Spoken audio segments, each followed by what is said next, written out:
Welcome back to Teaching Over Preaching. I have a very, very special guest.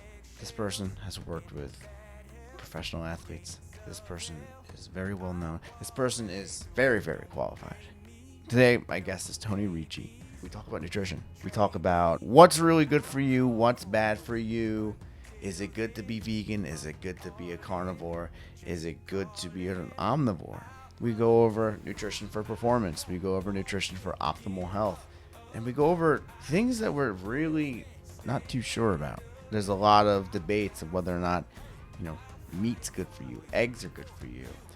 Fresh squeezed juice is good for you. Olive oil, canola oil, all that fun stuff. I think what he does a really good job with is he really simplifies what we can be doing. Without further ado, Tony Ricci, everybody. Johnny had introduced me to you, and I'm really grateful because I'm not sure if you heard the podcast I did with Johnny, but we were talking a lot about health myths and how it's almost uncertain what you're able to eat and what you're able to not eat, and what's going to actually give you a consequence. It's what's not going to give you a consequence. Just start anywhere, because I feel like this is such a broad subject, but we can go from anywhere just based on whatever you say. Yeah, so I think I'll tell you this, man, it's good to be discussing this with you. I think the biggest issue we confront first is people feel a necessity to be correct in whatever dietary application they espouse most. And what I mean by that is, I don't think first they acknowledge that there are a lot of there's a lot of individuality, metabolic individuality from human to human. And this individuality is based on a host of factors, not all that we understand clearly, but there's ethnicity differences. There are regional differences as to where you may live in a particular area of a country or the world. I think there may be developmental differences, meaning what foods do you grow up on, right? So in an effort, some people will try to isolate one dietary practice, one dietary protocol, and they may say that carnivore is correct unequivocally, and that humans may have consumed meat, they did not consume anything agrarian, maybe they picked on a few berries, all right? And then there will be another group that'll talk about where we come from anthropologically, where we were probably mostly gatherers in the early phases of humanity or our species.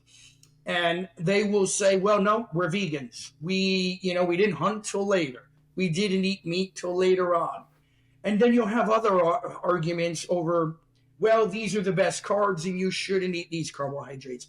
I think one of the things that causes the conflicting information is the assumption that one person knows unequivocally what the optimal dietary practice should be. So to reiterate, if we take a look at the way humans have developed and where they moved to on this planet, if we go back 10,000 years ago to the Siberian areas of what's modern-day Russia, or what is modern-day Alaska today, Greenland, the Inuit cultures, well, they were going to have a completely different diet from those 10,000 years ago that were living in what's the current Polynesian islands, right? Or potentially what is modern-day Florida, where I am now, because humans had access to different foods based upon the climate, based upon the seasons. So the effort on behalf of us now to say, this is the only way to eat, I think is really flawed, and it causes confusion in and of itself. The goal of humans largely throughout most of our existence, if you will, was to survive. We didn't have, I have a phone in front of me. You do. You and I are talking via all kinds of advanced electronic mediums. But that's not the case with even individuals 300, 400, 500 years ago. So the objective of humans was to survive. If you lived on the River Nile 2,000 years ago and there's a bad flood, or a bad drought, you may not eat for a sustained period of time. And you were then forced to look at alternative food sources. It is in that sense that I think human beings inherently are more omnivoric than many of us would like to concede, right? We should not eat agrarian food because we've only been doing that, anything we grow, for 10,000 years. Nope, we're just meant to eat meat. And there's a lot of valid argument with meat. I mean, until humans started consuming meats, our brains were significantly smaller, right?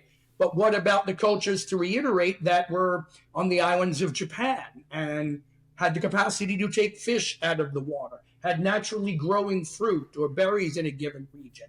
Now, I go back to our development or evolutionary biology because that sets the foreground for where we are today. And the arrogance of that is, well, we're supposed to eat this way. And that's because we have the luxury of doing that, right? Only eat meat, only be vegan, only do Mediterranean. Well, we're fortunate enough to have enough food to make those choices. Most of human existence, nobody was door dashing, on the plains of Africa 2,000 years ago. Public supermarket wasn't around about 300 years ago. So I think the major point to what I am saying is, why do we get confused? Inherently assuming everybody should eat the same. There's one way to eat, and humans only have one practical approach to diet. And that's incorrect, I believe. That makes a lot of sense, especially if someone is able to travel.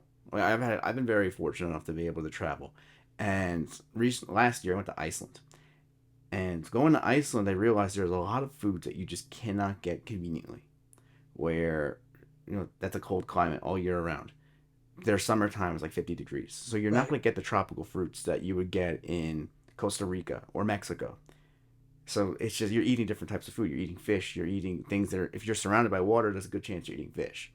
I remember the first time I went to Mexico, I met these two people from Louisiana, and they were telling me, it's like, hey, you got to try the fish in New Orleans. And I'm thinking to myself, I'm like, why is it good there? I'm like, oh, because the water's right there. There's a lot of environment that has to play into it. How, yeah, it makes a lot of sense. How it's like some parts of Europe it's just meat and potatoes. And I guess one of the things I wanted to ask you was this whole thing with meat. I feel like it's very confusing to people, where I've recently been eating more meat and I've actually seen myself become in better shape. But then other people will be like, hey, listen, like, that may not be the best thing for you. That might not be the best thing for your health. Now, I feel good about it, but I want to know, someone who likes to eat red meat, someone who likes to eat steaks and beef and all that fun stuff, what are the pros and what are the cons to it? Because I feel like there's more to it than just protein, I'm guessing. Right. So in regards to that, so I think first, regarding, if we're talking in terms of proteins and meats, there is something that I think gets beat to death, but it's correct, right? First, eat clean, eat natural foods. And so independent of whether it's a vegetable, a berry, or meats, our bodies have had a very long time to cooperate with these naturally occurring foods, whether they're from animals or fruits and vegetables. So the point to that is, there's an argument a lot of the times, oh, don't eat, and to your point, steaks, or don't eat certain meats, and they're going to have negative health consequences. They don't. I really believe they don't in the present of other foods. So, for example, meat in and of itself would be the perfect example. We have changed it, that it contains probably larger amounts of fat than it did 200-300 years ago when you moved cattle across the entire country, right? And you had to bring it from New Mexico to Fort Worth, Texas. It was definitely leaner, for sure. There are arguments about what gets put into meats, hormones, some of the antibiotics, but without the antibiotics, you don't have a healthy animal, so there's some legitimacy to actually doing that. But my point overall is we have had a lot of time to learn how to utilize the protein in meats, okay, as an example. It cooperates with the human body. In and of itself, there isn't any one food that is naturally occurring that's going to propose a major problem. When combined with the current food structure, almost anything can propose a problem. And what we mean is if you're eating steak, you're eating meats, and in addition to that, you're eating all kinds of processed carbohydrate, now we got an issue. Now we have a major problem. And the food, we have taken a food that may be probably highly healthy for us, and then we propose greater problems because of what it's surrounded by, right? So there is no food, in my view, that is bad if it was in the animal kingdom, it's naturally occurring, it is not diseased, or the same thing for any fruit or any vegetable. Now, there are some people that don't do as well eating proteins or meats, as an example, because they just may not have the same amount of protein digestive enzymes as another individual. So some people can eat a 42-ounce porterhouse steak and go to bed, and they're great. Other people will eat a 10-ounce steak and are like, wow, it bothers my stomach a little bit. It feels really heavy in there, which doesn't inherently mean it's terrible, but they can't utilize that animal protein perhaps as effectively as someone else. So another thing I think we have to take into consideration are the individual variables from person to person in that capacity. Do they have enough protein enzymes to what we call protease enzymes to successfully digest protein, right? Look at the disparity in a lot of ways of digestion. Some people cannot eat dairy. They don't have the enzyme lactase, and they suffer from eating dairy. Does that mean dairy is bad for everyone? No. Plenty of people do just fine with it. So, in many ways, this answering stuff like this can be invasive because I'm not isolating what is the best dietary practice or best way to eat. Well, it is a journey in which we have to find out along our own path what is best. I personally know fish. I do great with fish. I do great with fish, berries, and a handful of certain carbohydrates. When I eat them, I look the best I've ever looked. Why? I grew up on all of that. That could be a major factor. Not only my genetics, but a major factor. So I think what people have to do, try the different foods that they know are healthy, enjoy the ones that appeal to them most, and try to author, if you will, your own dietary practice within reason. Because we've got people fighting again, eat this way, eat this way, eat this way, and there's no room really, or I should say better, it's very hard to standardize that for human beings. Fruits and vegetables are pretty good. Hey, you're probably going to do all right. Animal proteins are good. If you can't eat a lot of them, find alternative sources. My question would be more, because I want to go into two parts that you mentioned. First, I actually want to ask, just to get it out of the way. I feel like a lot of people might get confused or may not even understand what exactly are processed carbs versus like good carbs. There's a lot of things that I feel like people just confuse. Like I didn't know, correct me if I'm wrong, but you can get your carbs from fruit. So say again with the fruit. So can you hear me? It's a little low, but can you hear me? Yeah, that's better. Okay, I got to talk to the mic more.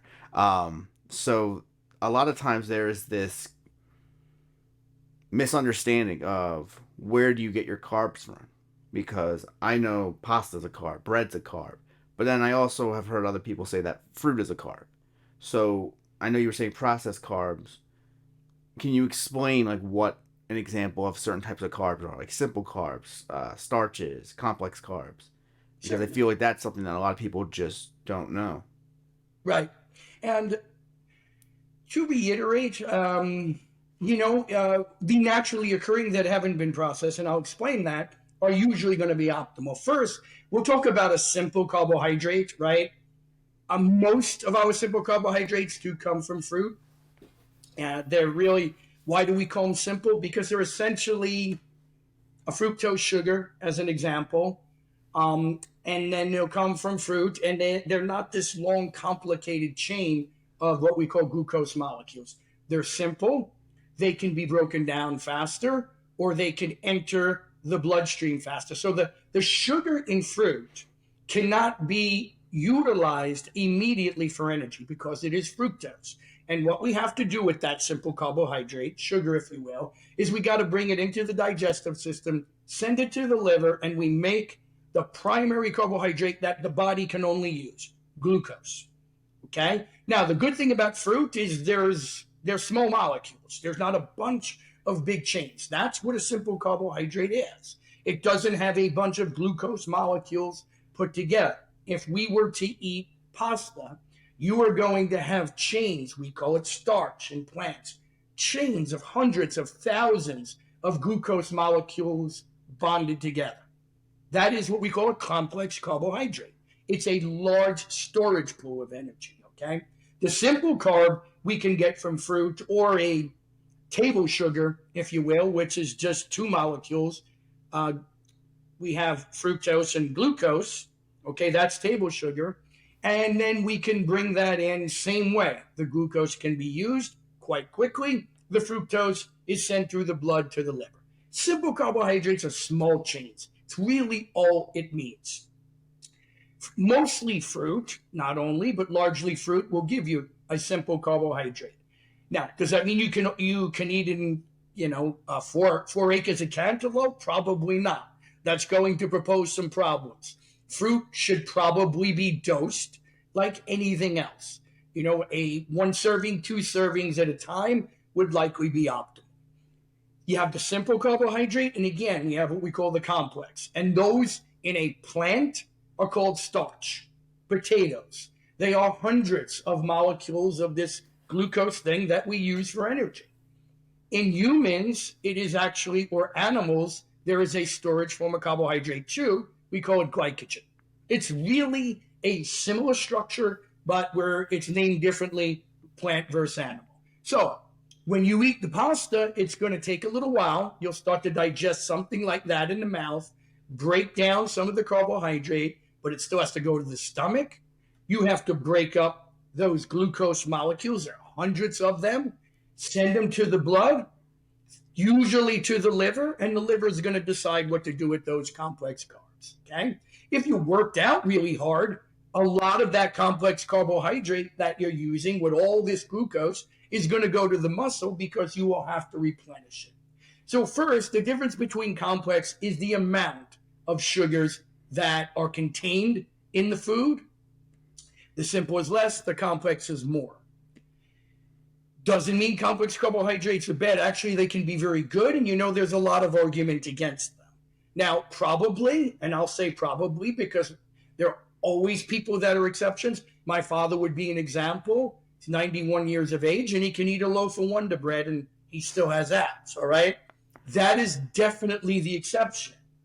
But processed carbohydrates very simply mean we're taking away some of the natural fibers, the grains that are contained within, or like, for example, brown rice becomes white rice if it's shucked out of the outer layer, okay? And so what we're doing with the simple carbohydrate, the processed carbs, we take off a lot of the way they're growing naturally, and we get down essentially to what's left of just these glucose molecules, if you will, the stored complex carb. Now, why is that not necessarily good? Because one, the rate of digestion is always going to be quicker because you've taken away fiber, as an example, right? So if you eat a high fiber bread, you'll see a high fiber bread has a darker color. It may have some seeds in it, some grains, and it's going to be chewier, if you will, than a piece of Wonder Bread, because the naturally occurring outer layers of that carbohydrate are still intact, right? The carbohydrate is a stored part so that the plant can use it for energy. Well, we get rid of some of the outer layers of the existing plant, if you will, and then we're left with just the stored carbohydrate, i.e. white bread, all right? That's really white bread, or processed pasta, where you're getting rid of a lot of the naturally occurring properties in a grain. And what happens is this goes into the bloodstream much, much faster. And we use it in large amounts. One of the reasons why is Wonder Bread's probably going to hang around a little bit longer than more naturally occurring bread. Nutrients are stripped, right? So even bacteria and the things that make things go bad, don't eat Wonder Bread first versus a good bread, if you will, okay? So the problem we have in the United States particularly, we have used these processed carbohydrates where we remove a lot of the natural properties. Essentially, they're just pure carbohydrate. The digestive rate is too fast. The carbohydrate comes in at a very large amount in a very short period of time. And because from a evolutionary perspective, most of our foods never did that, we're not doing well with that. That is a big difference with the process. And it's in everything, right? Every piece of bread you eat, if it's not natural bread or 10 grains or 7-grain bread, we're running into that problem. Buns, donuts, cookies, all of those are using the just the flour itself, stripped carbohydrate, and essentially you're getting too quick of a dose of glucose molecules / sugar in your blood. That's the major problem. And again, it's in every food. It's very interesting because I forgot where I saw it, but I've just seen it just with my experience with travel is in America, and I'm sure this isn't really news to a lot of people, but we have a lot more health problems than most people. Just the average person alone, the average person alone is significantly much heavier than people around other countries. Heart attacks are through the roof as opposed to other places in the world. But what exactly do you think causes those issues? Like, what exactly do you think causes the overweight? I can't just think, oh, okay, that person's just eating too much because, I mean, I feel like everybody in human history, well, most of them, enjoy eating. I mean, I enjoy eating. My aunt who lives in Italy, she enjoys eating. Like, what is it that makes the United States such a stomping ground for dietary illness? Yeah, that's multifactorial, and it's a great question. And you said something too, and you love to eat. I love to eat. Food is really fun. My parents were born in Italy, and the house is stored with so much food you can't. There's no room for coats or jackets in the closet, or you can't even put the cars in the garage. So we should love to eat because food is obviously necessary for the species to survive. I think the first problem, what we've done here, is we've processed some of the food for sure. We've added excessive amounts of sugar for taste and to please the palate. To give you an idea, and these numbers are never exact. So somebody might say, well, Tony, it's not that, I heard you talking to Matt. It's not exact. We don't know exactly, but we estimate in like 1800 in this country, most people probably consumed about 2 to 3 pounds of sugar per year. Okay? It's nearly, for some now, if you include high fructose corn syrup, 150 pounds a year of just a sugar increase. Just sugar. 2 to 3 okay. It took me like a few seconds to really just process like how much that is. When you said 2 to 3 pounds, I'm like, okay, 2 to 3 pounds. I'm thinking of like a dumbbell, but I'm thinking of like, no, that's like a dumbbell's worth of just sugar. Yeah. Well, think about this. Right. You can't. Some people have a hard time squatting 150 pounds of sugar. If you go to the supermarket, that would be 75 2-pound bags. That's almost a whole aisle. This is 16 ounces. So two of these is 2 pounds. Well, this is 16.9 ounces. So 2 to 3 of these of sugar. And then what did you say about high? I was processing the sugar example, but tell me about the high fructose corn syrup one again. Yes. So we're going to talk about the total problems, right? So we started, I think we're going to start with sugar. So the high fructose corn syrup, the problem with high fructose corn syrup is, we're looking at about 100 years now of toying with that. So let me just give you an overview of what we've done with that. So if you go to Cuba, South Florida, we grow cane sugar, okay? Cane sugar, table sugar, the same sugar you might put in your coffee, is about 50%. It's what we call a disaccharide. That just simply means there's 2 sugar molecules. One is fructose, which you find in fruit. The other is glucose, the one we have to use for energy. So cane sugar is about 50% fructose, 50% glucose together. Now, fructose, what we have from the fruit, is what sweetens the fruit. It's what sweetens everything. So if I had a glass of glucose, Matt, right here, if I fill this up with glucose, I'm not going to taste anything. I'm going to get carbohydrate, but I won't taste it. All right? But fructose does. So what they did with high fructose corn syrup is they figured out, because I'll try to explain this clearly to everyone. Fructose and glucose are both a molecular formula of C6H12O6, meaning 6 carbons, right? 12 hydrogens, 6 oxygens. They're the same. They're just have a little bit of a different order. And that completely changes how it tastes. So what's been done is they were smart enough to figure out, if we take cane sugar, table sugar, and we convert it from 50-50 to about 60-40 fructose to glucose, it's going to be much sweeter, right? So that's what they did. Now, they take this from corn, hence high fructose corn syrup, which is very cheap, largely subsidized by the government, and they make high fructose corn syrup.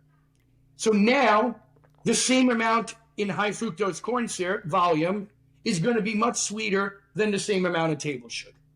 So, and it's cheaper, by the way, okay? Because corn grows much easier than cane sugar does. So now what we've done is we've taken high fructose corn syrup, because it is much sweeter.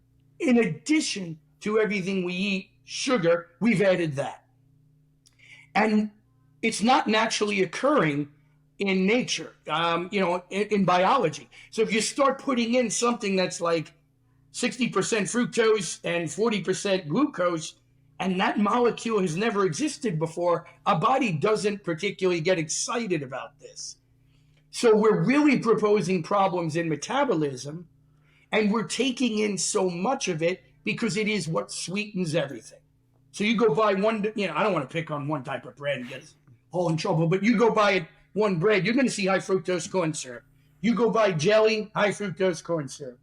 Certain spaghetti sauce, it sweetens everything. So now we have combined endless amounts of table sugar with high fructose corn syrup, and that isn't the sole proprietor of weight gain. It isn't the only reason, but it is a big contributor, because in 1800, like I was saying, maybe we ate about 2 or 3 pounds of sugar. Now we're doing 150.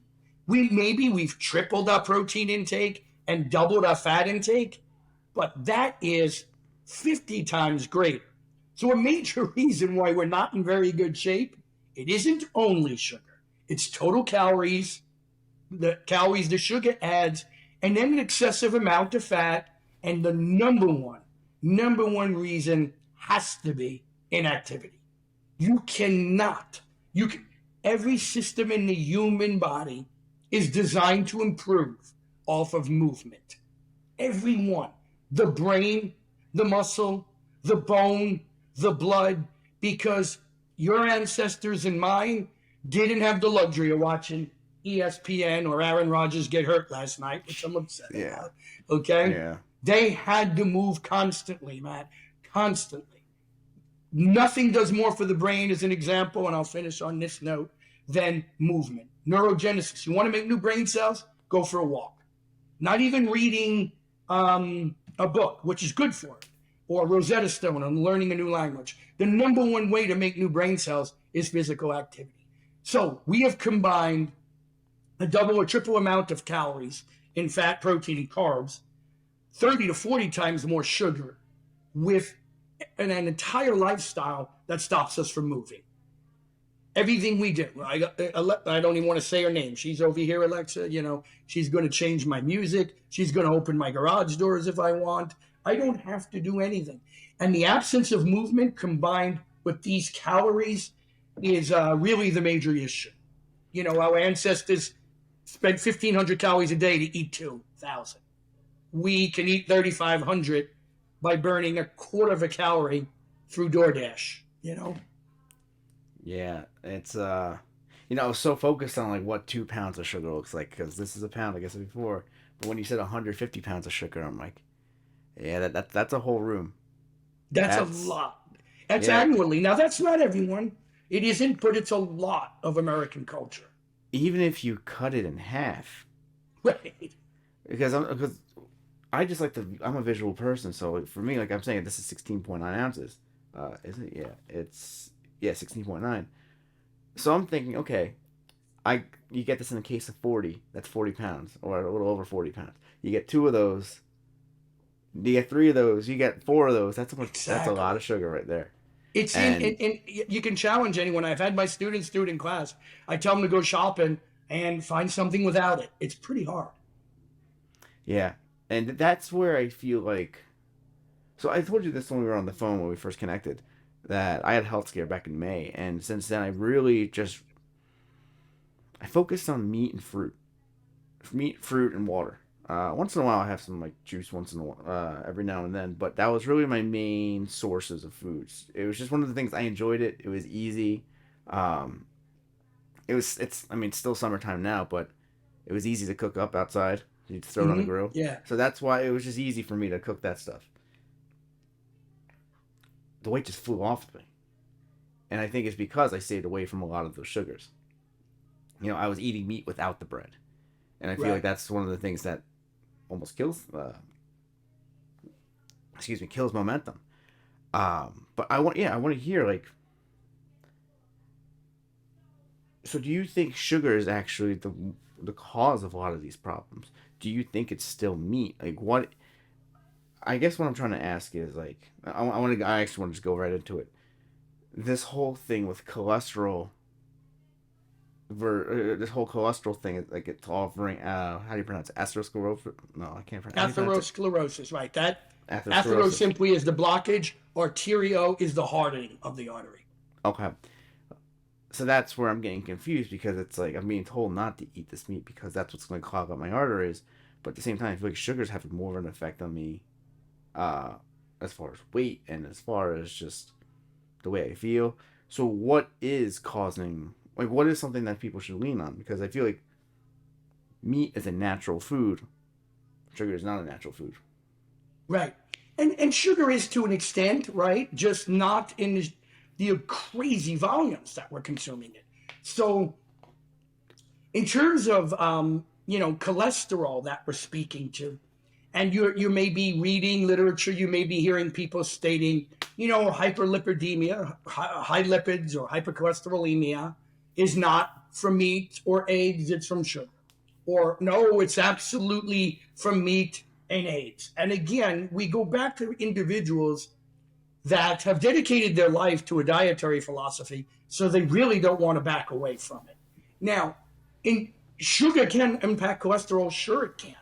And again, I don't want to jump on that wagon where, oh my gosh, sugar is the most evil thing on earth and it's the only problem. It's not. It's just, it's been the most disproportionately increased in our modern day diet.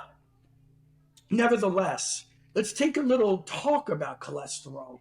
What we seem to learn now, when I was younger and first going to college many, many years ago, we really thought and, figured that the diet had an extreme impact on cholesterol and it influences it unequivocally.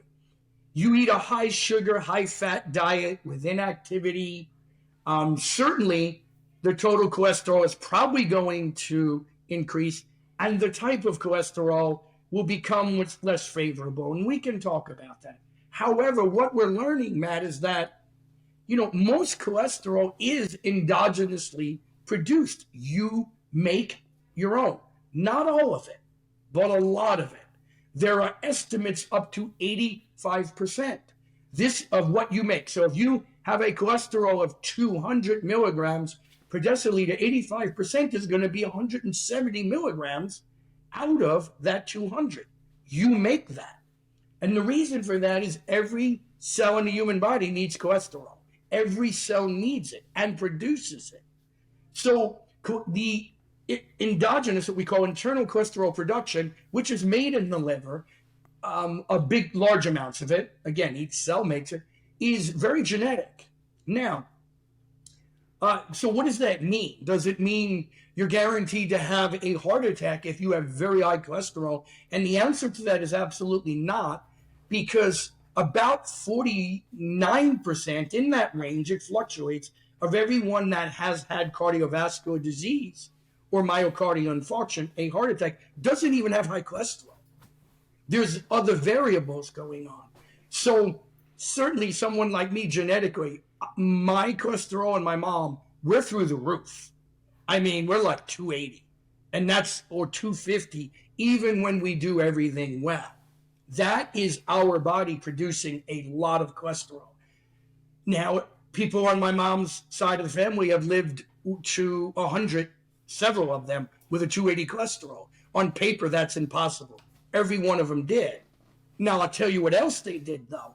They were very active, and they didn't eat a lot of junk, right? So my point is, yes, if you have a high naturally occurring cholesterol, you probably want to be smarter about your diet.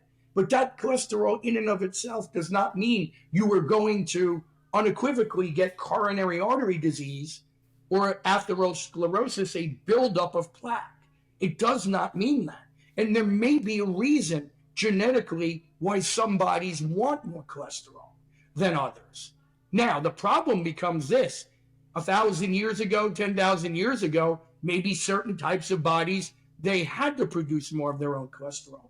But now you couple that with the potential for high sugar, high fat, high calorie diets and no activity, and now we got a big problem. And that's probably the greater issue, not the total cholesterol. Because if you have a high cholesterol and your blood sugar is great, your triglycerides are great, your A1C, which is a look at your blood sugar over 3-4 months, if all of those are good and just your cholesterol is high, you're probably going to be fine, particularly if you're active and eat a good diet. But again, any type of susceptibility with naturally high occurring cholesterol married to this horrible food structure, now you're probably going to have a problem. And that's where we are, right? It's more of not the cholesterol in itself, but all the factors surrounding the cholesterol that are going to contribute to heart disease. So my question for you, you explained to me what A1C is. Triglycerides. Where I've seen that before. Where does that come from? Or what exactly is triglycerides? Yeah. If you could explain. So the triglyceride is, okay, so we'll try to break down some chemistry pretty easy, right? Well, first of all, it's called tri. So what does that mean? It means there's three. And three what? So a triglyceride is what we call a glycerol molecule, right? It's 3 carbons. In organic life, carbon is a backbone for almost everything. So we take 3 carbons and we bond them to 3 different fats, what we call fatty acid, triglyceride. That is the storage form of fat in animal kingdom. So when we eat meat, we get triglycerides. The fat in the meat and the fat on us is stored in the form of a triglyceride molecule. That's what it is. So if somebody has 30 extra pounds around the tummy, they've got billions of triglyceride molecules, okay? A lot of them, not billions, but millions. So that is how we store fat in the animal kingdom. Now, a couple of things. Glycerol is again, it's water soluble. So glycerol can transport a fat, right? Fats don't do well in water. So when we move them around the human body, we need a water soluble, molecule to do it. And glycerol does that. You can move 3 fats through the bloodstream with the glycerol because it's water soluble. You can't just take a fat and put it in your blood. It has to be transported throughout the body because the blood is mostly water. You see it. You go take olive oil and put it in a pot of water, it completely separates. Well, fats won't get around your blood without a transporter because they're what we call hydrophobic, but they don't work well in water, and that's what your blood is. So the triglyceride is a form of fat that is being moved around the body. Here's the good news. If they're low, okay, they're being transported where they need to be used and being utilized. All right, that's why we measure them in the blood. If they're really high, that means probably the diet, one, you may not be very active because your demand for them is not great enough. This is why they're partially building up in the blood from the diet, what you've been eating. Two, if you eat a lot of sugar in the diet, that will kind of have an impact on how much fat you're going to use. So that could continue to increase the triglycerides in the blood and keep them high.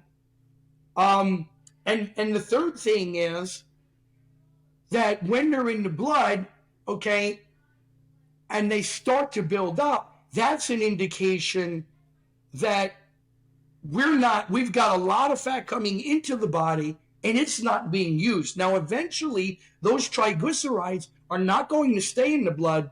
They may go back to the liver, or they're going to go to the waist, or they're going to go to a storage pool. But the individual that has the right balance of activity, fat in their diet, sugar in their diet, and their ability to use those triglycerides because they're active and have healthy muscles, their numbers are going to be down because they're utilizing them. Wherever they're transporting them, they're needed. If somebody eats a huge hamburger and fries and a chocolate shake, 3 hours later, their triglycerides are going to go through the roof because they have all that fat in there. The burger has them. Okay, certainly triglycerides. The dairy will have some. All right, so there becomes the problem. The triglyceride in the blood is an indicator of a lot of fat and an individual who's not using the fats that they need. That's about as much as I can simplify it. An athlete is a very good fat burner. They exercise, they eat healthy food, they sleep well. So their triglycerides don't rise for long because they're going to go somewhere, usually the muscle or another organ, and be utilized effectively. That's basically what it's telling us. If their triglycerides are through the roof, you're eating way more of them than you need. Inevitably, that will cause a problem in the blood when combined with sugar, high cholesterol, and it's probably going to cause a problem on the waistline, which inevitably causes 100 other problems. That's the simple way to look at a triglyceride, if that makes sense. So I guess my question for you now would be, say someone gets a physical and they get full blood work. What are the numbers that they should really be focusing on? Because I feel In like the triglyceride? Triglycerides is one of them? Oh, okay. The numbers to be most concerned about. Correct. Okay. Great question. Because I think I explain this to my students in sports science. Numbers don't always, one number maybe doesn't always tell us enough, but look for trends. If you have 4 things going in the wrong direction, that is probably telling us, okay, we've got to do something here. So the general numbers still come from, the metabolic panel or a complete blood chemistry. So what do you have? Certainly we have the blood sugar has to be addressed. Number 1, glucose. High blood sugar is very bad for the human body. Glucose does a lot of damage, okay? So we have to keep an eye on that. What is one of the major problems of diabetes? Well, it is that your glucose is elevated, very high, and the sugar is destroying everything. It destroys all the small blood vessels over time, right? And everything functions on small blood vessels. With diabetes, you can get retinopathy, the eyes go, nephropathy, the kidneys, neuropathy, the nerves go, because they all have small blood vessels, the brain, the heart, okay? The number 1 cause of death in diabetics is cardiovascular disease. Why? Because the high blood sugar destroys blood vessels. This is why people have parts of their body cut off with diabetic ulcer. So we have to keep an eye on glucose. A1C, very valuable.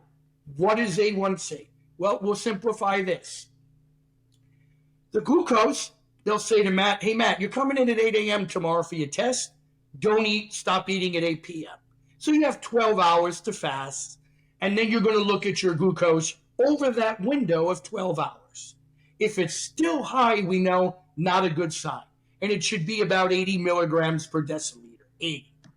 Well, the A1C, What that is it looks at your hemoglobin in your blood, because red blood cells use sugar only. And what will happen is if your sugar's too high, the sugar bonds up with the hemoglobin, because sugar and proteins bond up often. A lot of your joints are made of what we call GAGs, glycoaminoglycans. In better words, you have amino acids with sugars. Well, that happens to the hemoglobin, A1C. And what we do is we measure the A1C, and that tells us, and it gives us a picture beyond the glucose, which was just a 12-hour fast. A1C looks at what's happening in the red blood cell over about 3 months. And if that's elevated, we know, again, there's definitely too much sugar in the blood. So you have a major marker of glucose, another major marker of A1C. Next, triglyceride, which we just discussed. If you've got high A1C, high glucose, and high triglyceride, that is not good news. All right? We are going in a very bad direction, because it means you're not burning fat very effectively.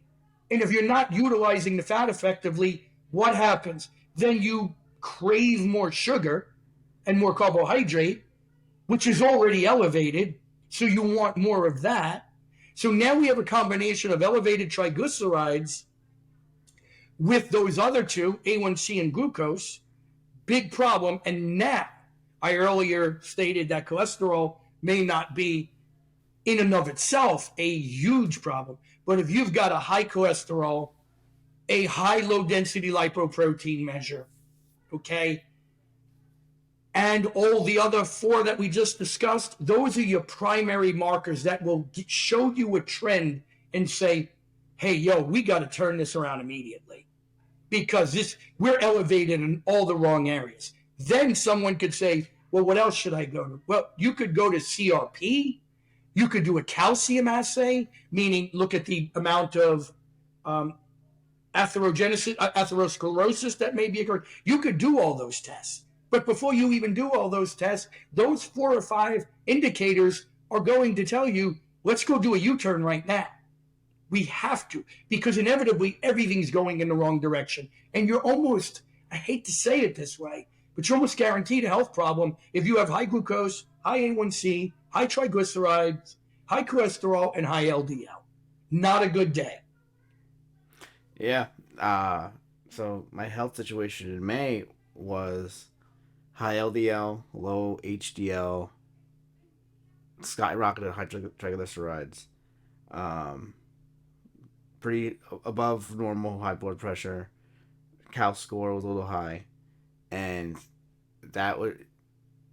I felt embarrassed. I felt ashamed. I was like, "Oh, geez, like I'm not even 30 yet. Like, how can I be dealing with this stuff already?" And I really made a lot of changes. I started eating a lot of meat, started eating a lot of fruit, cut a lot of the garbage out, and my numbers dropped tremendously. Triglycerides dropped from like 440 to like 120. LDL went up a little bit. HDL went up, but blood pressure went down. Weight went down. Great. And it's just one of those things where like that's where I always want asking these questions, because I remember I spoke to one doctor and it's like, we might want to put you on medication. And I'm like, I don't know. I've been eating healthier. You want to put me on medication after eating healthier? So like for me, I'm like, give me a chance to really just eat healthy, because I feel like if I go on medication, I'll just eat croissants. I'll be like, oh yeah, the medication's gonna like negate this. Like, I feel like it's almost like a get out of jail free card or something like that. But yeah, no, I love hearing this, because this makes me feel a whole lot better. As far as, okay, like we can control our own dietary destiny, I guess. Yeah. Is the best way to say it. Where I'm trying to think of how can I word this?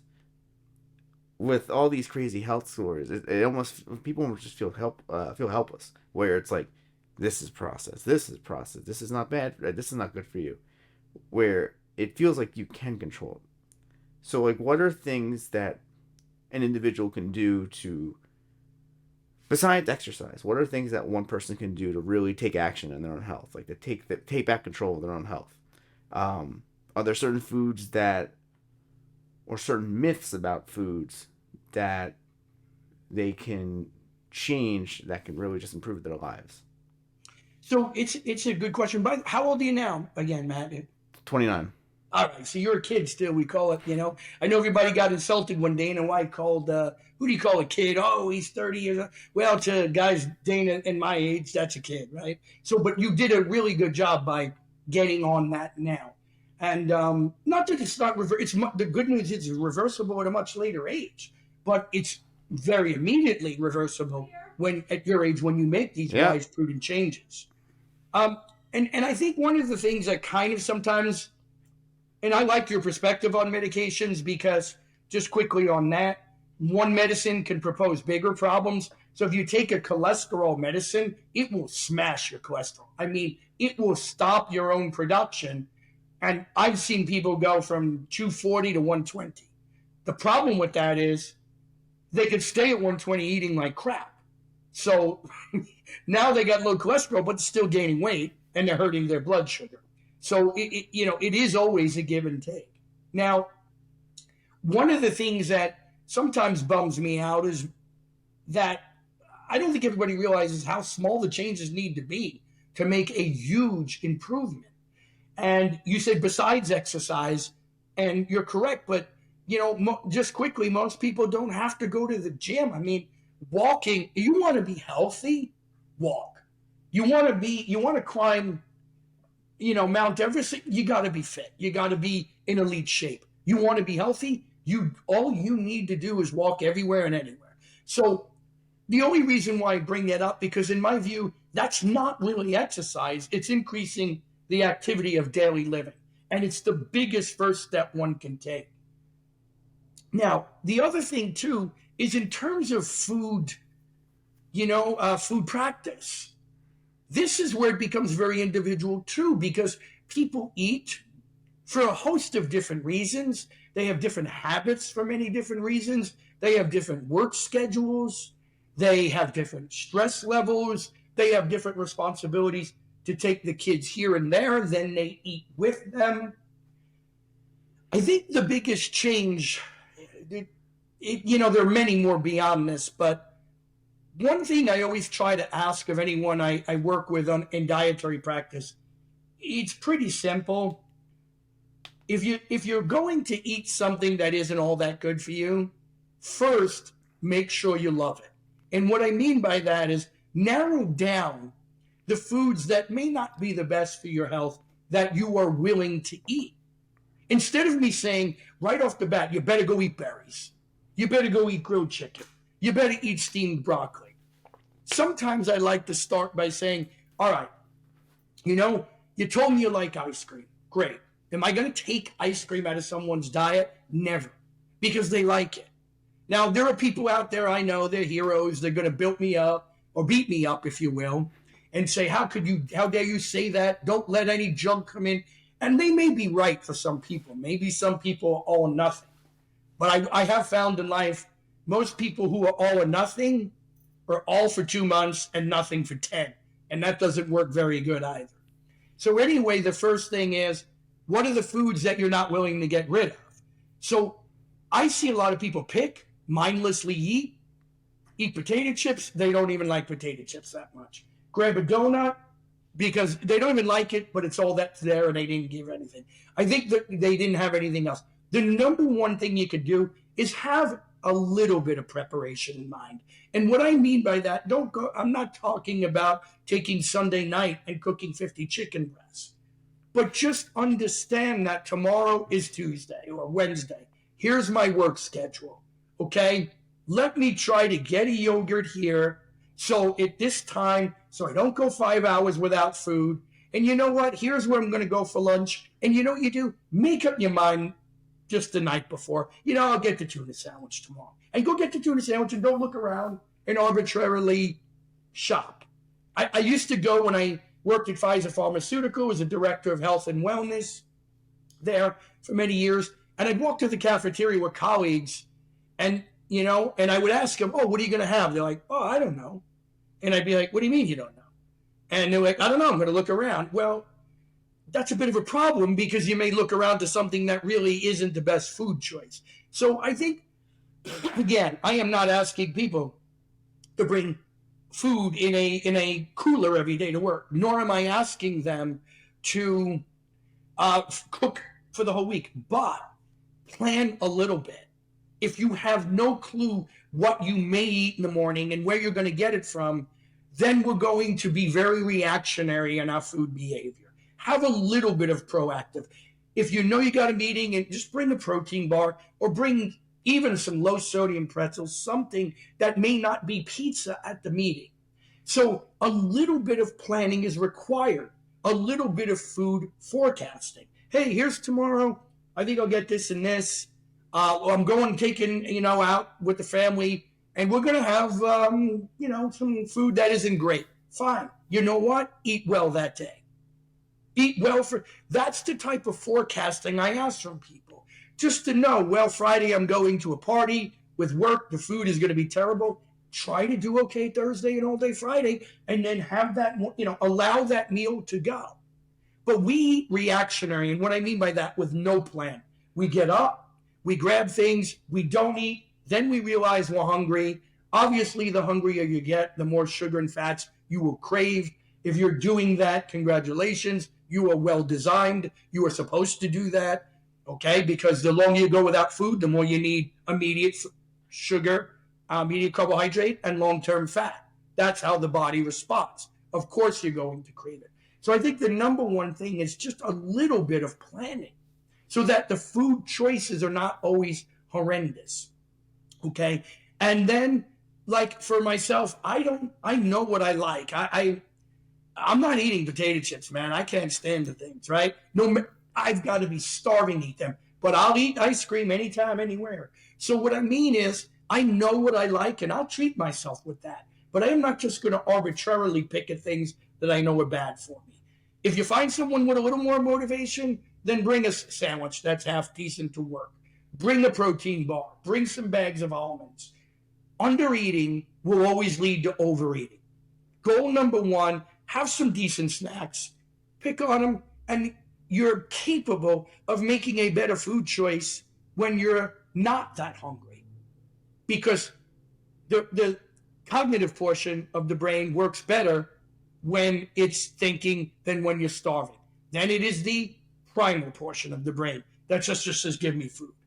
So, again, I don't want to just say, go eat fruits and vegetables and broccoli. Of course, I want everyone to do that. I don't know if they're all going to do that. Eat lean meats, of course. Limit refined carbs, donuts, bad breads, any kind of pastry, potato chips, of course. Everyone knows that. But the first steps, I think, the broadest steps are walk a little more and have a bit of a food plan so you don't become a reactionary eater. It's hard to eat well. Here's the thing, and I'll close on this question on this. You go 5-6 hours without food, your sense of smell will be heightened. Your eyesight will be heightened. Do you think it's a coincidence that every fast food restaurant uses yellow and red in their colors or bright? Of course not. When you're driving down the street, you got a red light. You've got a red stop sign. You've got red fire engines. We used to have red fire hydrants because it will get your attention.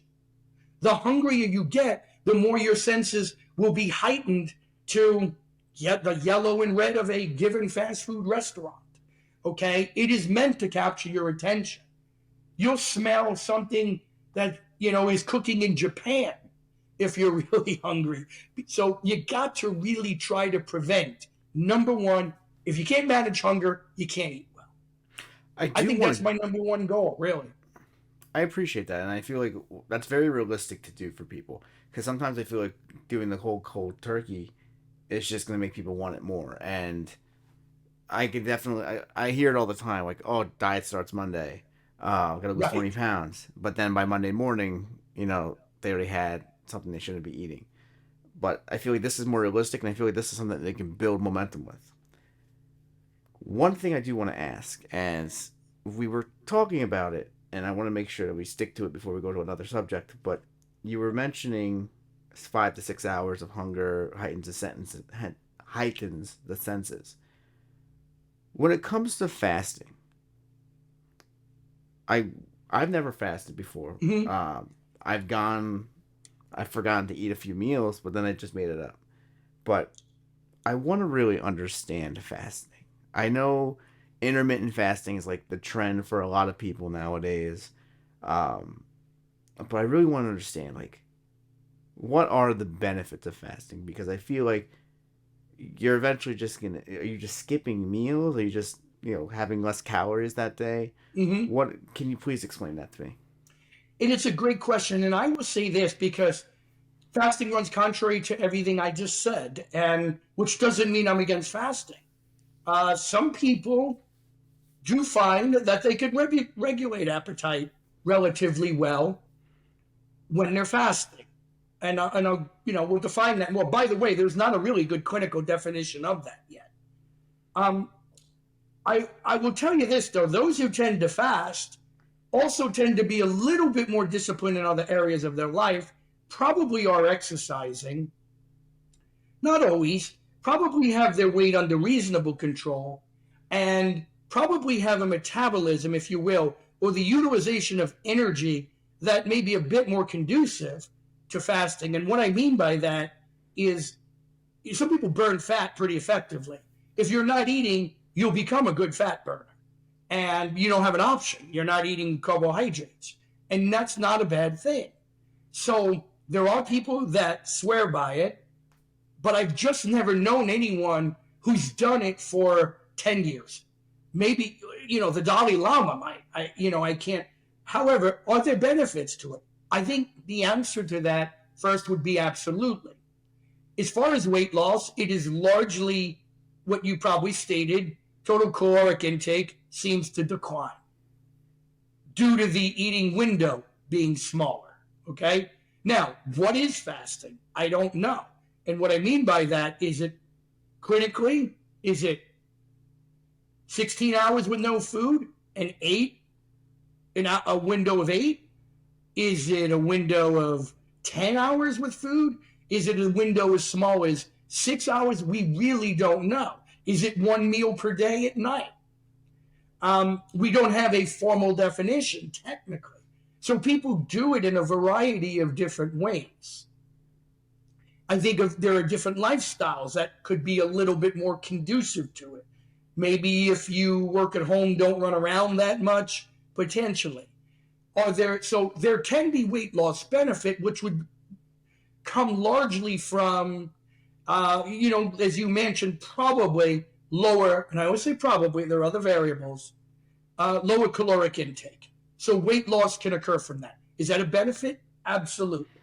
The only problem is that, weight loss is never the only goal, Matt. Fat loss is the goal.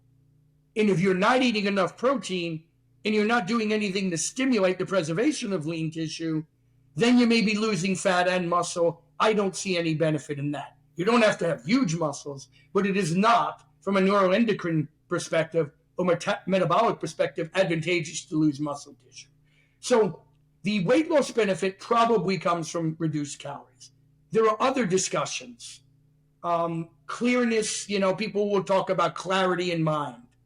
Maybe that is due to a lower intake of total sugars. There'd be potentially some validity to that. It could be their brain is running on ketone bodies at that point, not exclusively, but largely. That would be a slower burning fuel, which might make somebody feel relaxed and at a slow pace, more attentive, slow pace.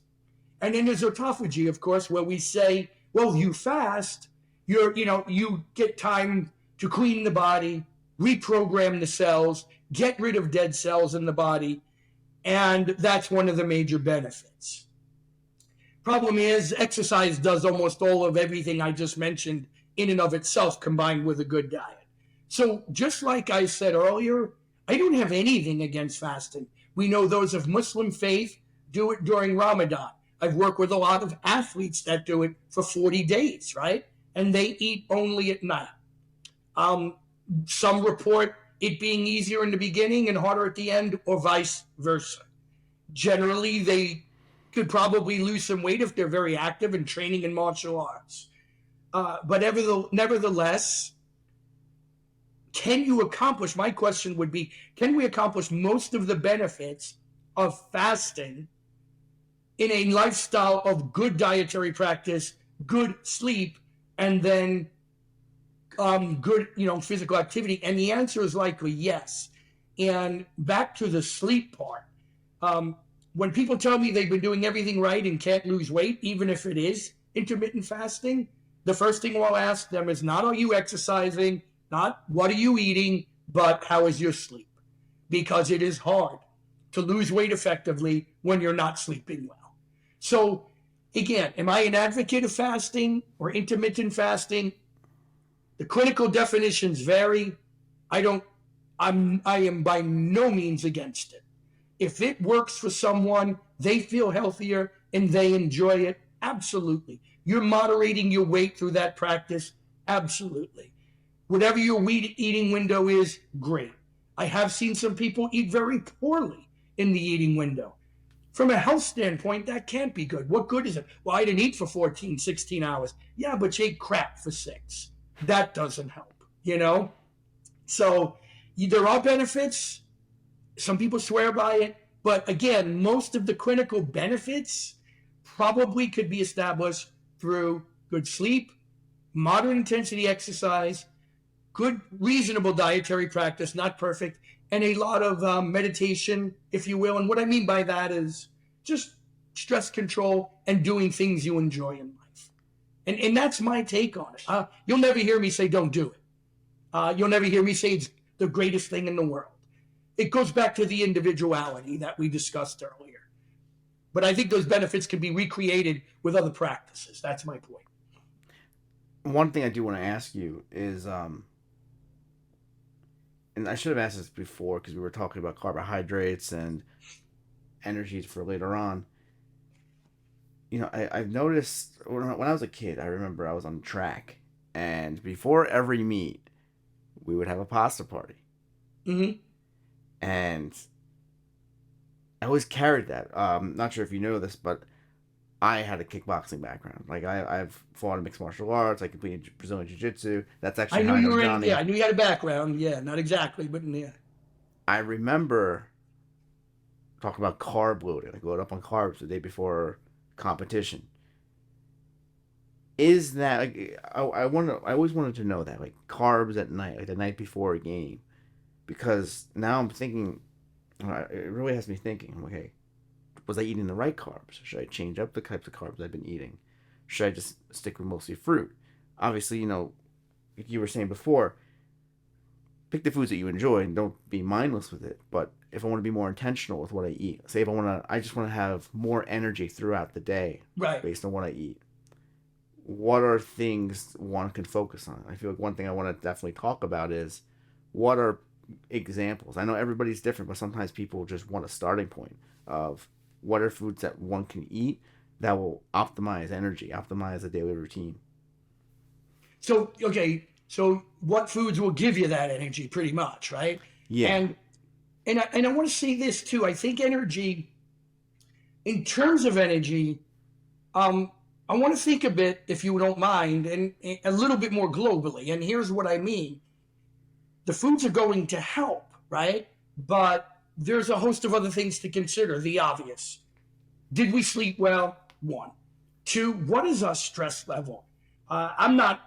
This is a tough world, economically, family, so not telling everyone they need to be stress-free. But what I'm saying is we want to analyze multiple things in terms of what optimizes energy.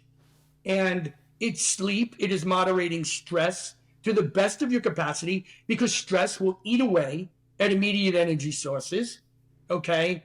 If you have a little cortisol elevation, which, by the way, cortisol is not the devil. It has an intent and purpose.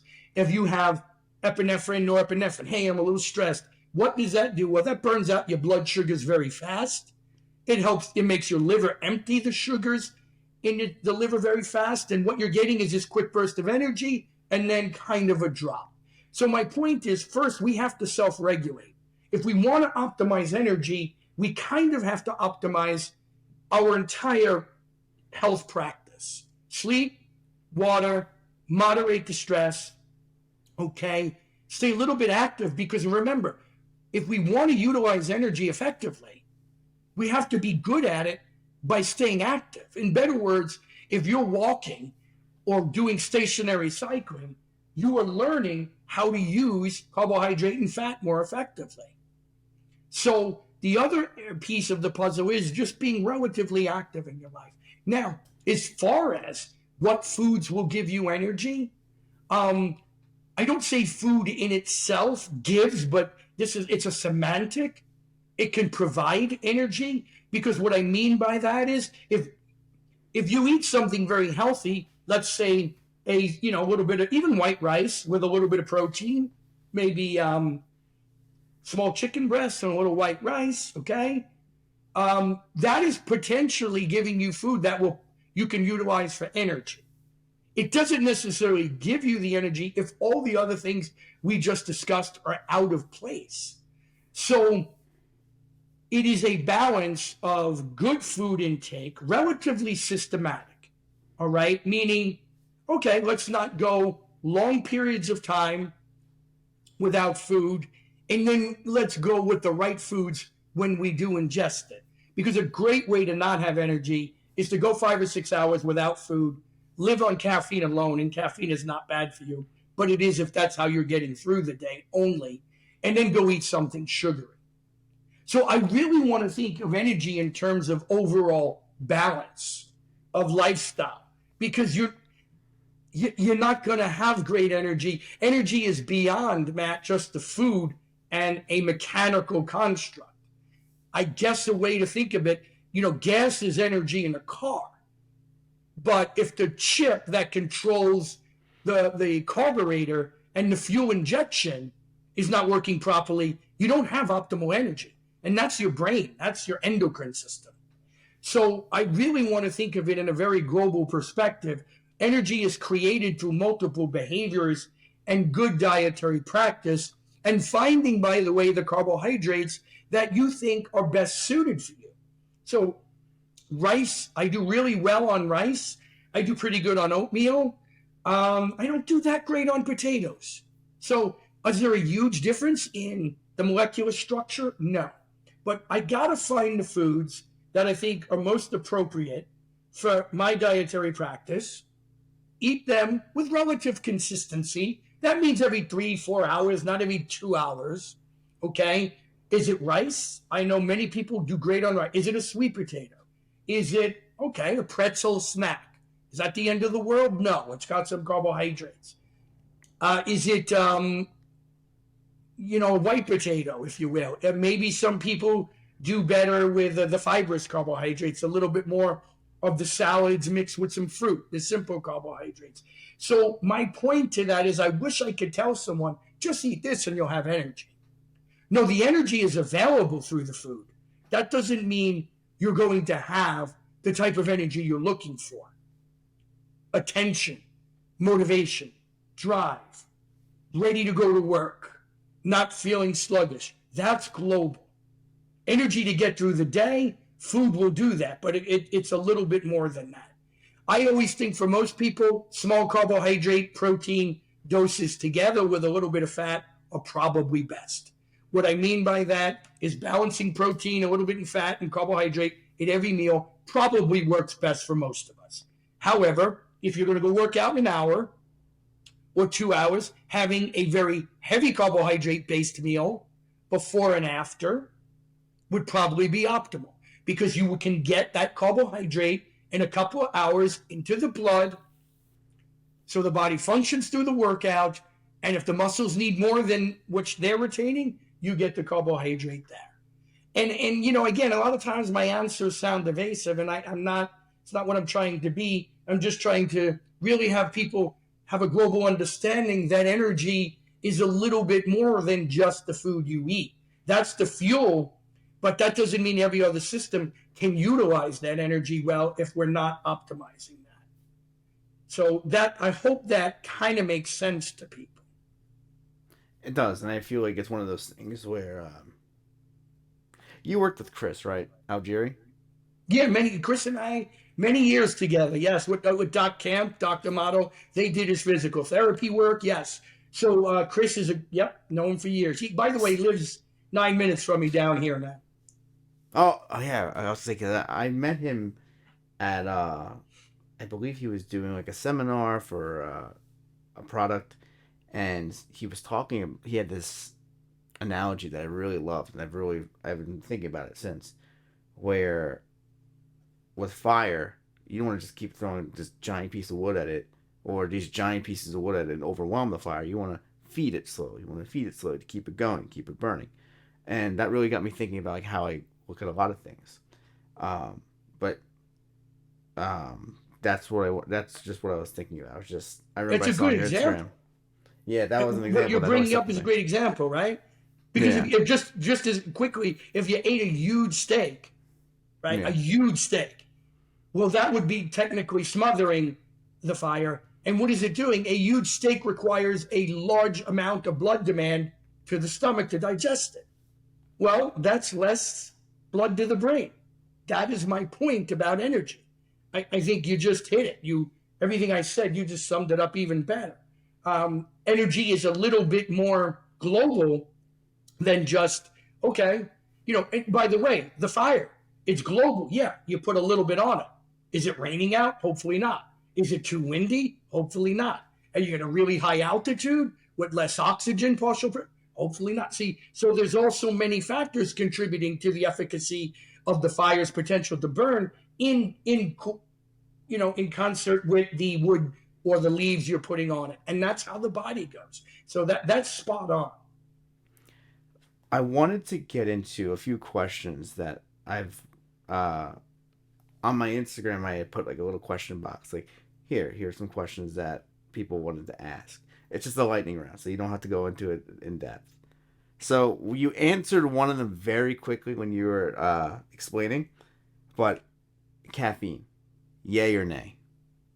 Caffeine, you said? Yeah, black coffee. I am a thumb up guy. Now, of course, you got the heroes out there. Once you go, oh my gosh, it's the worst thing in the world. I'm going to get in a lot of trouble with this. I see them on Instagram. I don't do this. I don't drink. I know, but you also take $5,000 a month in, let's say, pharmaceuticals to augment how you feel. So, but you're beating up the guy that has a beer, or you're beating up the guy that has caffeine. There's a lot of people doing that. No, I think the data. First of all, coffee is, and I'm going to stand by this, is a really good substance. Let's first go to the coffee. It is loaded with antioxidants and phytonutrients. I'm not saying that because I like it. I don't even drink that much. Arguably, I should be drinking more. That's how good I think it is for you. However, the caffeine first is very individual. People are impacted. They have a different half-life. They can metabolize it at a different pace in the liver. They have a different amount of receptors in the brain that pick up the caffeine. But I would say overall, there is nothing wrong. I know Dr. Andrew Huberman talks much about wait a couple hours before having it. He's a neurobiologist. I'm not an expert on that, so I certainly wouldn't refute it. But caffeine of course, you don't want 1,000 milligrams a day, which would be 4 venti with a couple of shots in it at Starbucks. So, but staying 500 milligrams dispersed throughout the day in coffee, I think has health benefit. That is my honest opinion. People would say you will rely on it. I personally don't feel a difference from it. I just like the taste. So I'm not against caffeine, and I think a black coffee particularly, and a high quality coffee is actually good for you. All right, got that one there. Next one. I'm trying to figure out what I should cook my food in. I've been told that olive oil is best and grass-fed butter. What do you suggest? Okay, so grass-fed butter, right? Olive oil, well, listen, I'm biased. Man, olive oil is good for you. I don't, and then you're going to get arguments. Cold press, extra virgin. I think a cold pressed extra virgin is good. There may be better cooking oils due to the heating point, but olive oil is really good for you. And of course, my parents were born in Italy, so I'm a little bit biased about that. I think it's really good to use. I use it on everything. I cook at a very low heat with it. And then regarding butter, if you find, for example, grass-fed is economically feasible and it's not significantly more, nothing wrong with that. There are a lot of debates that still rage about, of course, should a cattle eat grain? Should it eat grass? All right. Well, here's just very quickly what we know. If it's eating grass, it's more active than if it eats grain because it has to go walk around and eat grass. If it's eating grain, the rancher, whomever's raising that cattle, is throwing the food to it. So you have a less active animal, which would probably have more fat in it. The fat ratios, omega-6 to omega-3, they tend to balance out, in the animal. But I don't think you can ever go wrong if you want to do grass-fed beef and you want to do grass-fed butter and you're not paying 3 times the price for it. I would fully say, yeah, why not? If you can go with it, there are going to probably be a few better properties in it. Yeah, when I went to Europe over the summer, I brought back. I was like, okay, if I'm gonna get olive oil, I have to do it right. I went to Italy and Greece, so I got it from there. Next one, fruit juice. I love orange juice that I put in the squeezer. However, I keep getting told that that's just sugar and I should just eat the whole orange and suck it up. Well, you know what? It's a lot of fructose, but nevertheless, it isn't empty calories. It's got a lot of good properties in it, antioxidants, vitamin C. And I would say this, it depends. Like, if you're chugging this much of it on its own, well, then it's dose dependent, Matt. Like, no, you don't want to take this much orange juice and in the absence of anything else in the stomach, chug it down like that. However, if you're fresh squeezed orange juice and you're having that with breakfast and lunch, and there's some protein in there and some carb and even a touch of fat, I wouldn't worry about the glycemic value that much. In better words, the entry rate of that sugar should be muted. So it's simple. I have a handful of raisins with some nuts, and the sugar in the raisins, that fructose, the absorption and digestion should be slowed down a little bit. If I eat a trough of raisins all by themselves, well, then that's probably too much sugar too quickly. So I think it's crazy to discount and get rid of orange juice, particularly fresh squeezed, if somebody loves it. Have it, usually with a snack or particularly with a meal. And then I think you're really muting if you want to say, all sugar effect of it. No, because once you put some other foods in the stomach, the rate of absorption will be slowed down, if that makes sense. I think you're crazy. I love grapefruit juice. I'm never getting rid of it. I love it. Yeah. Love it. Ooh, this one's interesting. Okay. So, after listening to Johnny Amato's interview about including salt into his diet, my wife is pretty much telling me that it is a load of horse blank. So what is your take on salt? Now, let me add something here. We have that table salt, the thing that comes in the black canister, because I did bring this up to Johnny, and we didn't really have an answer for this one. But then I've also heard about like Mediterranean sea salt. Right. Or Himalayan salt. Tell me, if someone wants to put, I feel like it's very easy to say, just put a little bit on it. But is there a difference between table salt and sea salt? Only in that the other sodium is sometimes bounded to other, might be bounded to another element that's healthy. But here's the thing about adding. I mean, Himalayan salt or sea salt is very good. And should one increase sodium? Well, the answer to that is probably yes, depending upon how often you're training, how much water you're losing, and the climate you live in. So my point to all of this, everyone, is If you're sweating and losing 4 or 5 pounds a training session, absolutely you can add some salt back. Now, it shouldn't only be salt. You want to get some potassium back. You want to get other electrolytes back, right? You want to get even some, well, sodium chloride, you'll get that. But you want other elements, magnesium, and so forth. So my point to this is, here's the problem with salt just quickly in America. Sodium is not bad for you. We'll all be dead in literally 3 minutes without salt. Dead. You'll have no fluid balance, no distribution of fluid in the water. The problem in the U.S. is if you need 4,000 milligrams, 3,000 milligrams of sodium, you need, maybe 2,000 milligrams of potassium, and people getting 200 milligrams of potassium. So once again, it becomes the ratio. However, if you are training in extreme heat and you've lost a lot of water that day, you do want to replenish sodium because it's going fast. You are leaking sodium first and foremost in that sweat. Some people at different rates than others. Some people reuptake it better. Nevertheless, if you live in Florida or you are in New York in the summer and it's 95, you've got a gi on, or you went for an outdoor run, absolutely put some salt in. But don't think of salt only. Go get some fruit. Go get some potassium. Go get all the other things that are lost, not only maybe through the sweat, but in the metabolism of that exercise. So you can, it's very contingent upon how much water you lose. Sodium is not bad.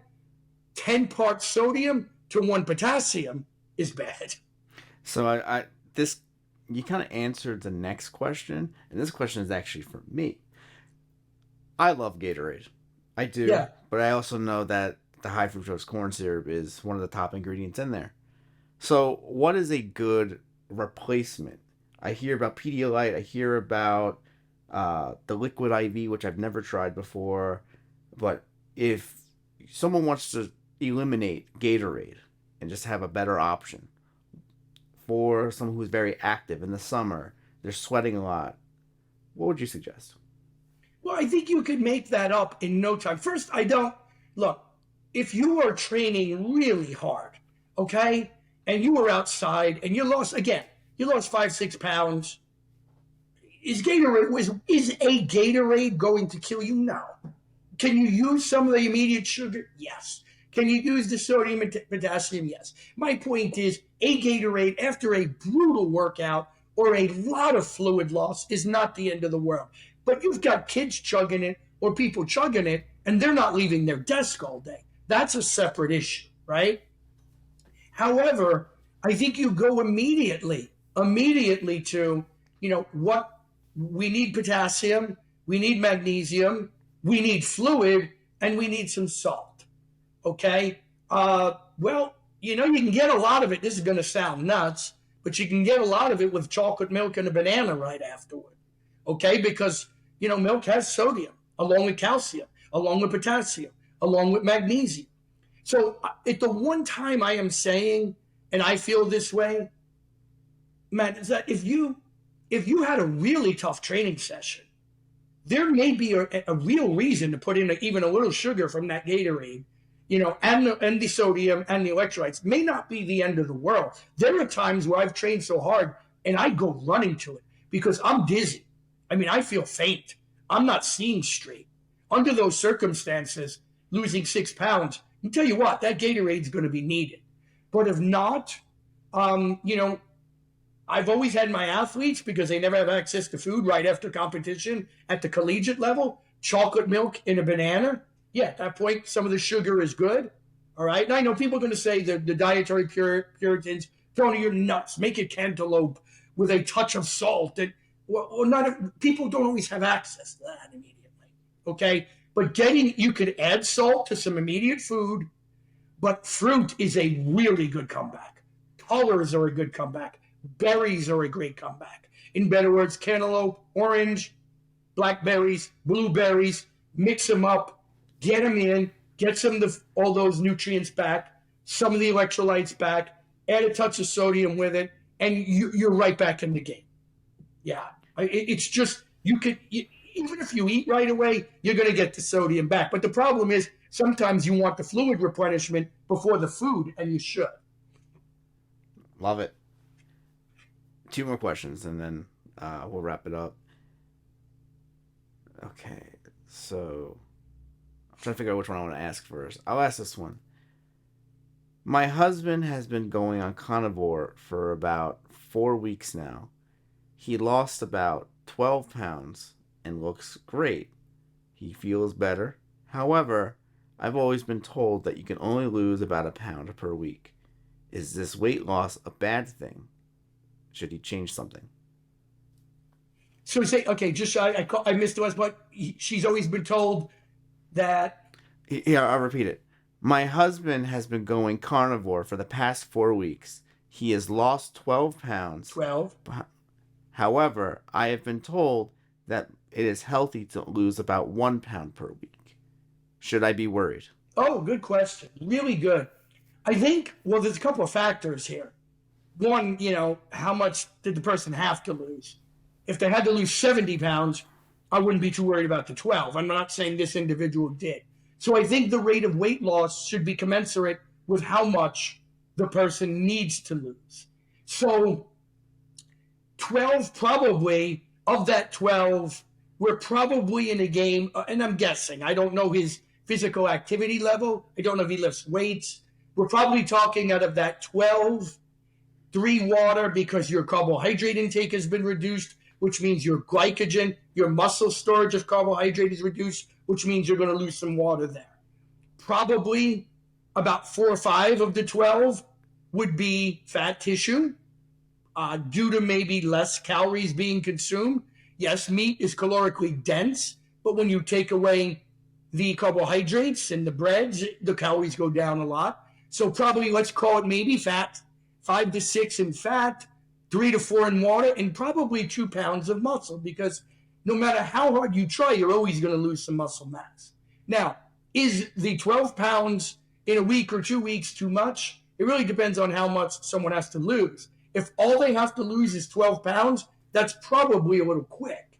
And the individual could reintroduce some extra calories in the form berries, fruit. I know to the carnivore, that's a cardinal sin. I get it.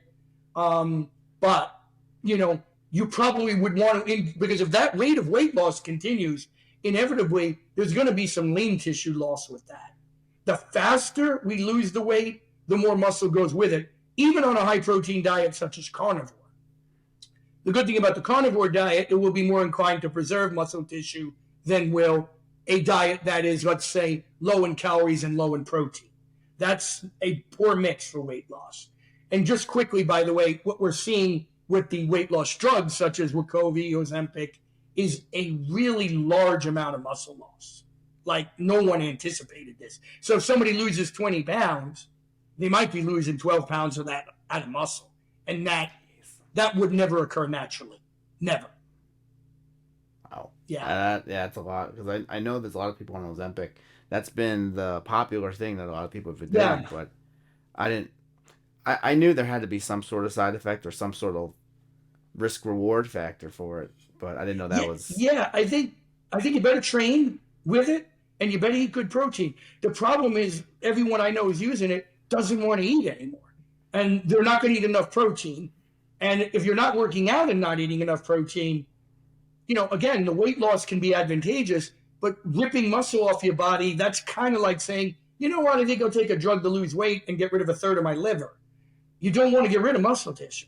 It was born on you. It's not good. Final question. All right. I feel like high school has done a terrible job with preparing me for the future.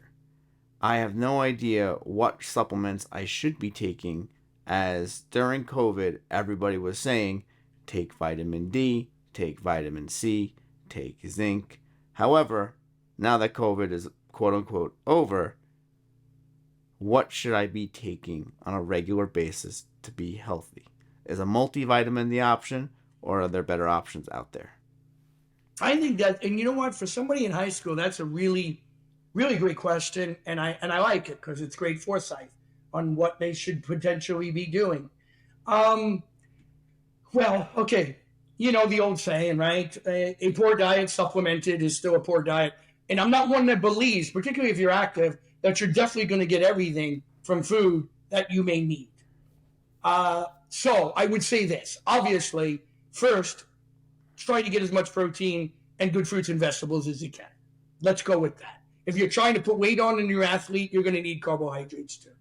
Secondarily, depending upon ethnicity, where you are.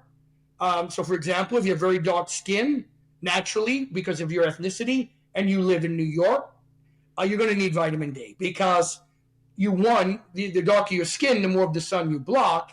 And two, we're not outdoors that much anymore due to our lifestyle. And three, the sun in New York just isn't strong enough for most of the year, or it's not directly above you enough to make vitamin D. So at any age, I think some vitamin D could be beneficial. That's a really good supplement. A multivitamin should never hurt. People are going to tell you, oh, there are studies where people took multivitamins and it didn't stop disease. It's not there to stop disease. It's there just to hopefully augment health. Then,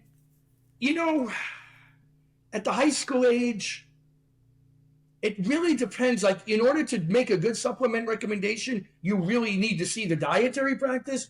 But I say you can't go wrong with vitamin D, for sure. And I think, because most people don't get it, vitamin D, some omega-3s, and a multivitamin, and maybe a little extra C. That's for general health, vitamin C. If you're a lifter, a football player, then that's a whole nother issue. Then it's whey protein, creatine, and so forth. But I think most people could use a little extra C in the diet. They could use definitely some vitamin D. Omega-3, very often you could buy vitamin D supplements that are mixed with the omega-3 fatty acids. Great combination for overall health, brain health, heart health, and maybe a multivitamin, and that would work great.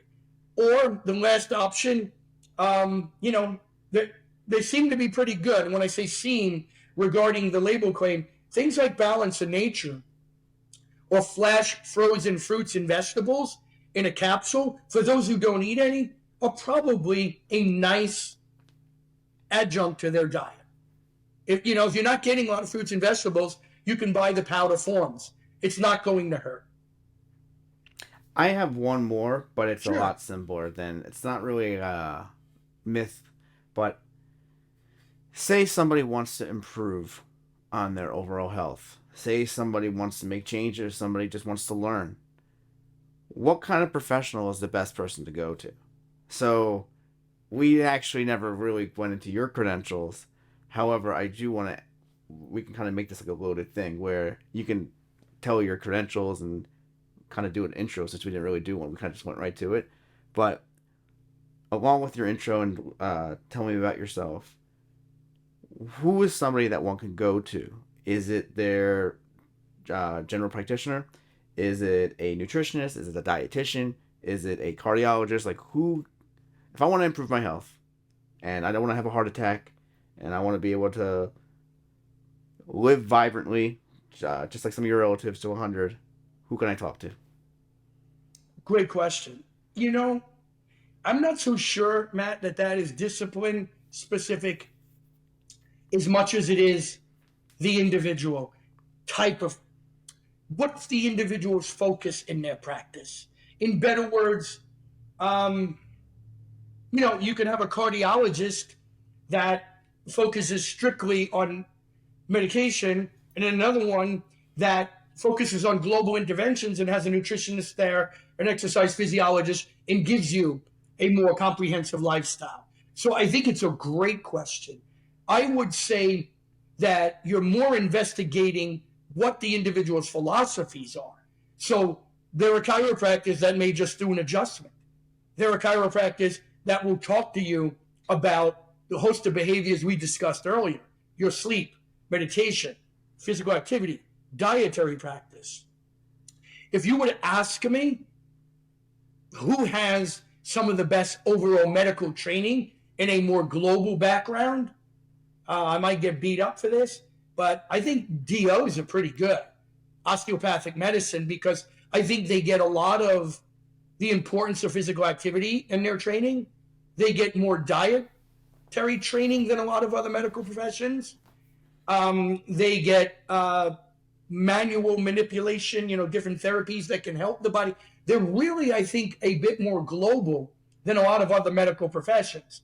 But, there's a lot of people out there who say things like, I was listening to somebody the other day, well, I know more than the doctor about this. You know more than that doctor. It doesn't mean you know more than all doctors. Some doctors are brilliant in that particular field. Some doctors are primary care internists, and they're trying to worry about 30 different things. If you find a physician that is very much into, I don't want to use the term longevity because that's usually only pharmaceutically related, but let's say overall health, they could be cardio, they could be endocrinologists, they could be DO. It's really the person and what their philosophy is on promoting health more than the academic discipline, to be honest. That is very good to know.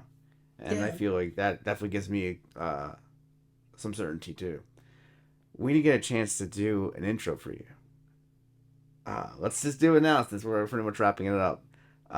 So, Tony Ricci, correct? Since you're Italian. Yeah, whatever they call me, I don't care, man. They pronounce it like 9 different ways. But technically, it's Ricci, All right, Tony. So just tell me, give me your best introduction. Well, I'll tell you what, I'm going to really simplify it, man. I'm just a kid who I was a kid who fell in love with human performance and exercise physiology at a young age, before it was very popular and very common. So I always trained various disciplines, screwed around, with karate, and then a little bit of judo a long time, and then the later life, boxing, MMA training, judo, jiu-jitsu, which is all of the things I do now.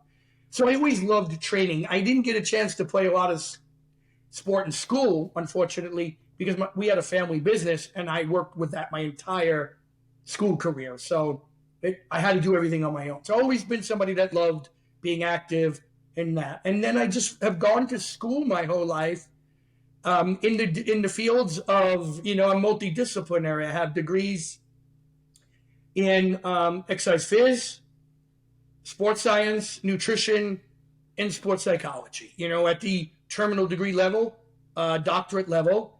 And the reason for that is just I was somebody who's continuously interested in learning more.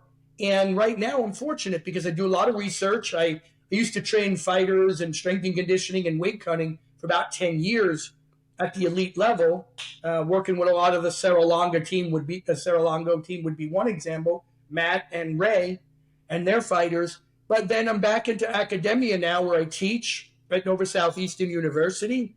I teach in the human performance department and psychology and neuroscience. So I'm in that department as well, where I teach psychophysiology, which is very simply how the brain impacts peripheral function, how everything is influenced, that whole mind-body connection. We try to really explain it. And I teach sports psychology. And I research a lot in the field of mixed martial arts, weight cuts, performance training, reaction time, collaborate with the UFC PI on a lot of this. And I teach, and that's just who I am, a guy who really likes all this stuff, never stop learning. And I meet a lot of great people that I've learned from, and I continue. I speak at various conferences. I just got back from NSCA Tactical speaking there. And so I got a really good life, and I get to meet people like you who have a great interest in this, love this, and share it. So a pretty simple life, man. I love that. I appreciate that. And I one thing I really love doing is I love learning. And that's kind of Me the too. ulterior motive behind this podcast is that, yes, I'm able to help other people, but selfishly, I get to learn a lot about this too. And I find this stuff super interesting.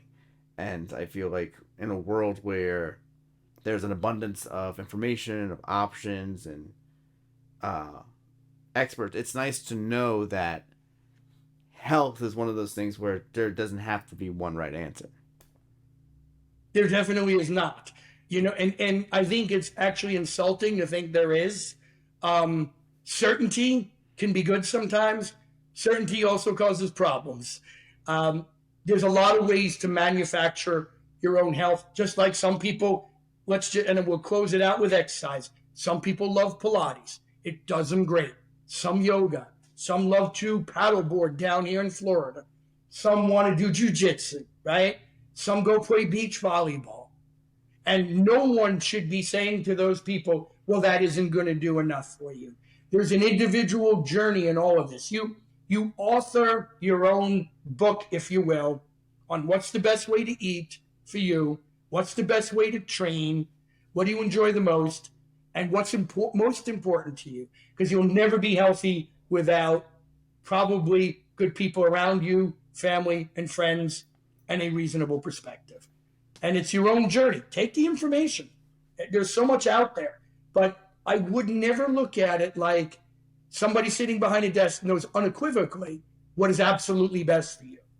So if you can carve out your own path, I think you'll be most successful. I really appreciate this a lot. This made my day, and I feel like I just learned a ton. I feel like I just got healthier having this conversation. And I also feel like I have a lot more confidence in my own personal health journey to make changes that are realistic. Not just changes that are like, yeah, changes that are just realistic, improvements more so, tweaks. Because this, what you're talking about and what you said before, it doesn't sound impossible. It sounds very doable. And I think that's one thing that people fear is it's so intimidating to eat healthy if you haven't eaten healthy. But now, based on what you're telling me, how like you make a small change or make a plan or just make a decision, I feel like that's going to give a lot of people hope.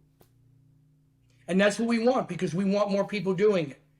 I don't want to push people away from this. I want to bring them in. And how, somebody comes into a jiu-jitsu school, right? You've done martial arts your whole life. They're not rolling with black. You come in, same thing with fitness, same thing with health.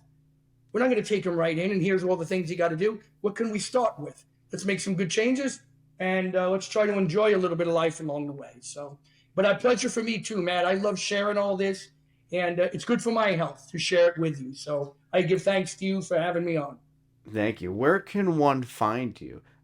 Is there anything that you offer that can help other people in addition to this podcast?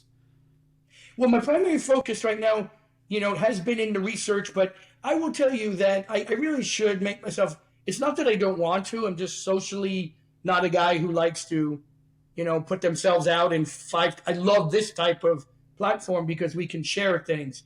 I'm probably not going to be on someone's phone on TikTok screaming about why they, should do all these things I say. But, I am on Instagram, and I'm going to probably use that a little bit more for research and health. Now, that is probably the most practical, and Facebook, because my generation uses it. And I do have a lot of, contacts on there in sports science and health. So I'm under Facebook as Tony Ricci. But on Instagram, it's just real simple. It's sports sci, SPORT, PSY, like sports psychology, /SCI, doc. Sports sci and sci. You'll find it under Tony Ricci. And I do a little post in there, and if somebody DMs me some questions, I'm usually pretty good at getting back to them. This has been incredibly valuable. I'm very grateful, and it's been an honor. It's been a pleasure. Thank you so much, Tony, and I would love to have you in the future again. You same way, man. I've enjoyed it, my friend.